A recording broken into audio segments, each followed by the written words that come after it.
Il était une fois, au beau milieu de l'été, des animaux qui vivaient paisiblement dans la forêt. En cette saison, les oiseaux et les insectes profitaient pleinement du beau temps et n'avaient aucun mal à trouver de la nourriture.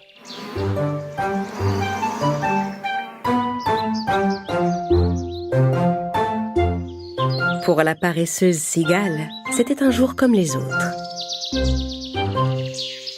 L'insecte savourait les racines et les herbes qu'il avait trouvées et chantait des chansons en jouant du violon étendu sous un arbre. Oh, quelle belle journée, la la la la la, je chante des chansons avec mon violon.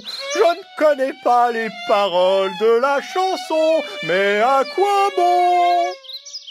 Quand il eut fini sa chanson criarde, il entendit un bruit et écouta attentivement.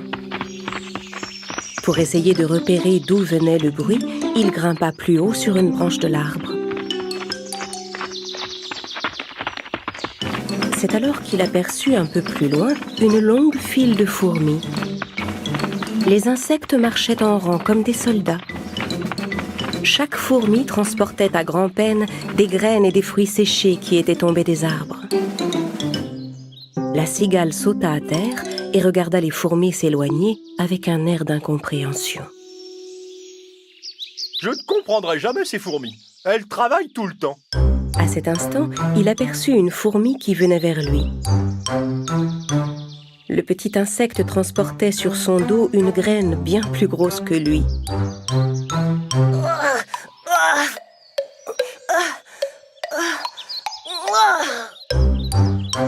En passant devant la cigale, la fourmi lâcha la graine qu'elle transportait. Elle avait grand besoin de se reposer. Désolée, la cigale contempla la fourmi d'un air incrédule. Et dis-moi, vous déménagez quelque part? Non. Mais ne me dis pas qu'une grande catastrophe arrive. C'est pour ça que vous fuyez? Mais non. Mais alors? Mais qu'est-ce que vous fabriquez? On rapporte de la nourriture. Ah d'accord. Eh bien, vous devez attendre beaucoup d'invités. Non, on fait nos réserves pour l'hiver. Vous faites des réserves pour l'hiver? Pourquoi? Vous avez tout le temps. C'est l'été. L'hiver n'est pas encore arrivé. Amusez-vous, profitez plutôt du beau temps. Oui, après. Qu'est-ce qu'on fera l'hiver venu? Je suis sûr que vous trouverez de quoi vous amuser, t'inquiète pas. Tu ne penses vraiment qu'à t'amuser? Je te demande ce que nous mangerons. Eh bien, quand l'hiver sera là, il sera bien temps d'y penser. Pour l'instant, c'est l'été, il y a toute la nourriture qu'on veut. Lassée d'entendre la cigale dire des absurdités, la fourmi essaya de reprendre sa graine pour s'en aller. Je dois rejoindre mes camarades. Tu peux m'aider à charger cette graine sur mon dos? Un chanteur et un artiste comme moi ne doit pas soulever de charges aussi lourdes. Agacée par la réponse égoïste de la cigale, la fourmi détourna le regard et essaya à nouveau de soulever sa graine. Ah, je vais quand même te donner un coup de main. La cigale ramassa la grosse graine et la plaça sur le dos de la fourmi. La fourmi remercia la cigale et se remit en route. Pauvre petite, tous ces efforts pour rien. La cigale s'installa à nouveau sous son arbre. Elle grignota encore un peu, puis se remit à jouer du violon. Oh, quelle belle journée, la la la la. Je chante des chansons avec mon violon et je profite de cette belle saison. La la la la la. À cet instant, un écureuil sortit sa tête du tronc de l'arbre. La la la la la. Ça suffit, ça suffit!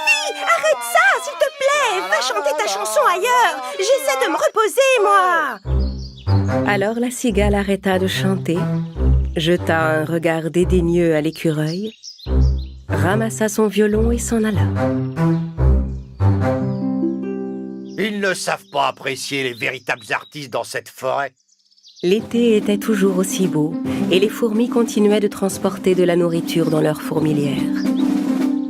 Pendant ce temps, la cigale continuait de manger, de se promener, de s'amuser, de chanter et de jouer du violon.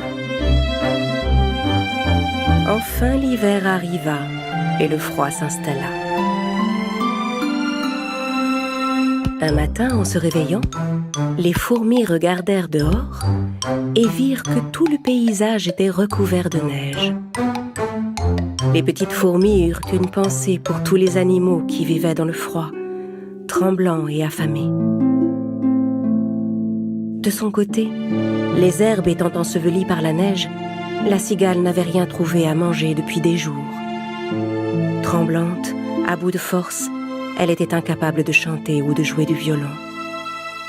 Rassemblant toutes ses forces, le pauvre insecte marcha dans la neige en repensant avec nostalgie aux jours heureux de l'été. Ah, c'était le bon temps. On trouvait de la nourriture. J'avais le ventre toujours plein, j'étais heureux. Soudain, il repensa aux fourmis qu'il avait vues transporter de la nourriture tout au long de l'été. Et il regretta de ne pas les avoir prises au sérieux. Il s'était bien moqué d'elles pendant l'été, et il se demandait maintenant si elles accepteraient de lui venir en aide. De toute façon, il était maintenant trop tard pour s'en aller. Oh, pas le moment de faire le fier. Je dois trouver le nid des fourmis et leur demander de l'aide. L'insecte se dirigea vers la fourmilière. Arrivé devant la porte, il appela. « Y a quelqu'un? Aidez-moi, je vous prie !» Qui est là? Il entendit du bruit à l'intérieur de la fourmilière. Gelée et à bout de force, la cigale répondit. « Ma chère amie, c'est moi, la cigale. S'il te plaît, laisse-moi entrer. » En entendant la cigale appeler, la reine de la fourmilière s'approcha de la petite fourmi. « Que se passe-t-il? Qui demande de l'aide? » Une cigale paresseuse qui a passé tout son été à chanter, ma reine.